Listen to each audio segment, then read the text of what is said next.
Le Taijiquan, aussi nommé Tai Chi Chuan ou juste Tai Chi, est une pratique martiale à la fois très connue et très mal connue. En effet, aujourd'hui, cette discipline chinoise a l'image d'une simple gymnastique thérapeutique. Bien que cette affirmation soit fausse, le Taijiquan possède de manière prouvée des bienfaits thérapeutiques. À ce titre, la pratique du Taijiquan permet entre autres l'entretien des articulations et des muscles, la diminution des douleurs lombaires et sciatiques, l'amélioration des capacités cardio-pulmonaires, la diminution de l'hypertension et le travail de l'équilibre et de la coordination. Si l'on ajoute à cela le fait que cette discipline soit très accessible et peu contraignante pour le corps, on comprend mieux qu'elle ne soit plus pratiquée que comme une discipline thérapeutique. Cependant, le Taijiquan n'est pas une simple discipline de santé. En effet, c'est un art martial composé à la fois d'un versant martial et d'un versant thérapeutique. Pour être plus précis, on peut même dire que le Taijiquan est un art martial chinois, interne, comme nous l'avons vu dans le premier épisode dont le lien s'affiche juste en dessous. À noter toutefois que si le Taijiquan est de nos jours pratiqué comme discipline de santé, on trouve certains pratiquants s'intéressant toujours et de plus en plus à son aspect martial. Intéressons-nous maintenant aux origines du Taijiquan. Comme pour de nombreux arts martiaux anciens, on ne connaît pas avec exactitude les origines du Taijiquan. Bien qu'il existe de nombreuses théories à ce sujet, seules les trois plus communes vous seront présentées ici. La première théorie fait remonter les origines du Taijiquan aux environs du IIe siècle. C'est à cette époque qu'un médecin chinois du nom de Huatou se serait inspiré du mouvement d'animaux pour mettre au point une série d'exercices thérapeutiques appelés « jeux des animaux ». Selon certains, c'est à partir de cette méthode thérapeutique que se serait développé le Taijiquan, mais aussi le Qigong, qui sera développé un petit peu plus loin dans cette vidéo. La seconde théorie, qui est sûrement la plus connue, fait remonter les origines du Taijiquan aux alentours du XIIIe siècle. Selon cette théorie, ce serait un immortel taoïste du nom de Shang Feng qui aurait créé son art martial après avoir observé un combat entre un serpent et une grue. Il se serait inspiré de la souplesse du serpent et des mouvements d'ailes circulaires de la grue pour créer le Taijiquan. La troisième théorie, qui est sans doute la plus réaliste, fait remonter les origines du Taijiquan au XVIe siècle. Selon cette dernière, l'art martial aurait été créé par un certain Shen Wangting, issu de la famille Shen. Ce dernier aurait créé le Taijiquan en se basant principalement sur le Shangquan, une boxe du Nord qu'il aurait appris auprès d'un certain Wang Zongyue. A noter que c'est parfois Wang Zongyue qui est considéré comme le fondateur du Taijiquan.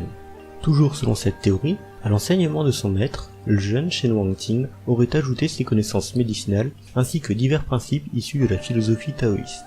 Quelle que soit la vérité sur les origines du Taijiquan, ce qui est en revanche certain, c'est que les premières traces avérées de la pratique du Taijiquan remontent au XVIIe siècle dans la province du Henan. Pour être plus précis, le Taijiquan était la pratique exclusive de la famille Shen située dans le village du même nom. Il est important de garder à l'esprit qu'à l'époque, la plupart des arts martiaux étaient des secrets jalousement gardés au sein de familles, au sens large du terme, et qu'il était impensable pour des personnes extérieures de pouvoir étudier ces arts familiaux. L'ouverture de l'enseignement du Taijiquan à des personnes extérieures à la famille Shen ne commencera qu'au XIXe siècle. La première personne, extérieure à la famille, à pouvoir étudier cet art martial fut Yang Luchan, qui apprit le Taijiquan dans des circonstances très particulières. Cette histoire remonte en 1820 lorsque Yang Luchan, alors jeune pratiquant d'arts martiaux, gagnait sa vie en travaillant dans une pharmacie. Un jour, il aurait surpris son employeur mettre fin à une agression avec un art martial qu'il n'avait encore jamais vu jusque-là. Après avoir interrogé son employeur, il découvrit que cet art martial était le Taijiquan de la famille Shen.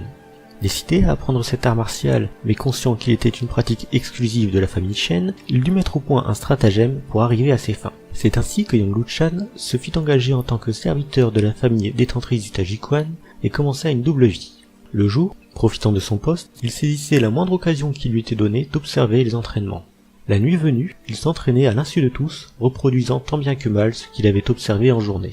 Bien que l'on trouve diverses versions de l'histoire, toutes s'accordent à dire qu'au bout d'un certain temps, Shen Changxing, le maître dépositaire de la discipline, apprit les manœuvres de Yang Luchan.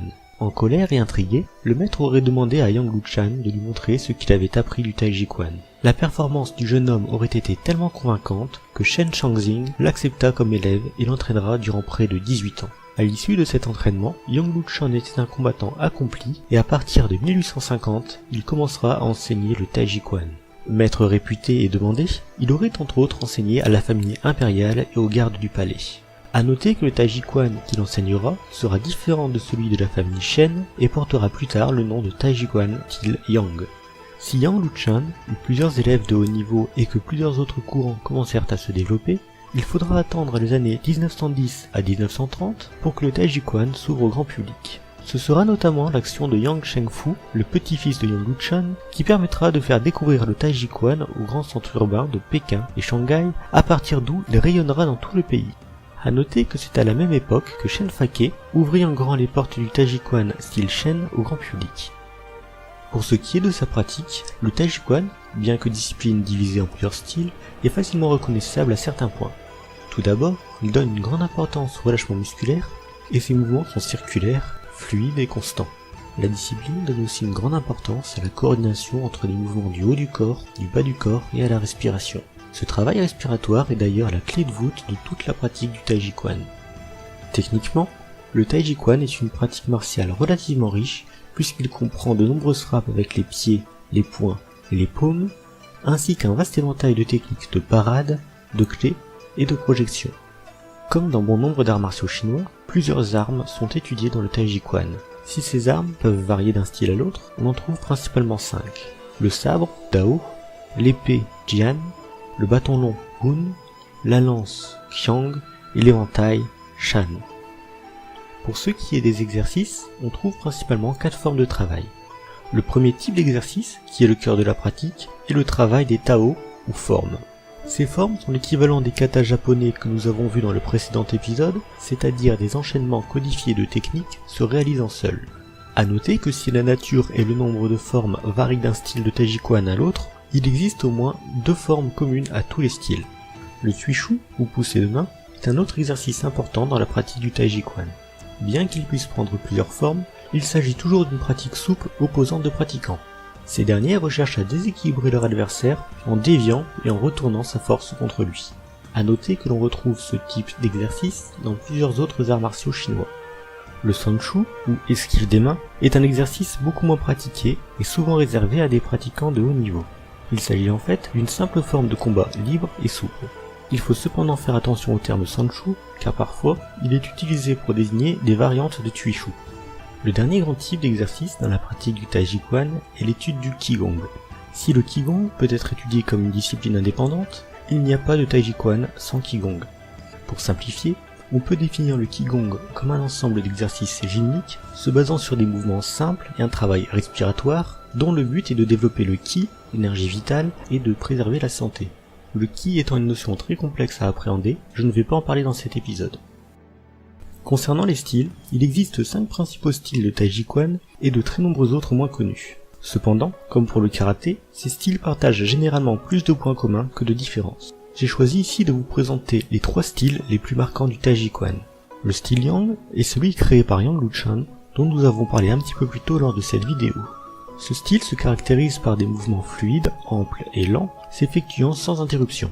Malgré certaines postures parfois basses, il reste un style très accessible où chacun peut travailler à son niveau.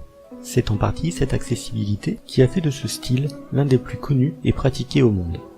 Le style Shen, issu de la famille et du village du même nom, est le plus ancien et le plus martial. Il est le plus simple à reconnaître en raison de ses nombreuses alternances de mouvements lents et vifs, à son aspect parfois très explosif, mais aussi grâce à ses positions relativement basses et stables. A noter que ce style se divise lui-même en 2 branches, une branche dite ancienne orientée vers le combat, et une autre dite nouvelle, orientée vers l'aspect thérapeutique. Le dernier style dont j'ai choisi de vous parler est le style Sun, créé par Sun Lutang. L'un des points les plus notables de ce style est qu'il fut créé à partir de l'union des 3 grands arts martiaux internes de la Chine, à savoir le Taijiquan, le Baguazhang et le Xinyiquan. Il faut savoir que le fondateur de ce style sera le premier homme à maîtriser ces 3 arts martiaux en même temps. Ce style est entre autres reconnaissable à ses positions hautes et naturelles, ainsi qu'à ses mouvements de bras vifs pouvant contraster avec des déplacements plutôt lents. Cet épisode de 9ème Kyo est maintenant terminé, j'espère qu'il vous a plu. Comme toujours, si vous souhaitez en savoir plus, n'hésitez pas à nous rejoindre sur notre site et pour suivre notre actualité à nous retrouver sur les réseaux sociaux. Vous pouvez toujours, si vous le souhaitez, soutenir tous les projets de l'art de la voix sur Tipeee, et quoi qu'il en soit, n'oubliez pas de partager la vidéo. A bientôt!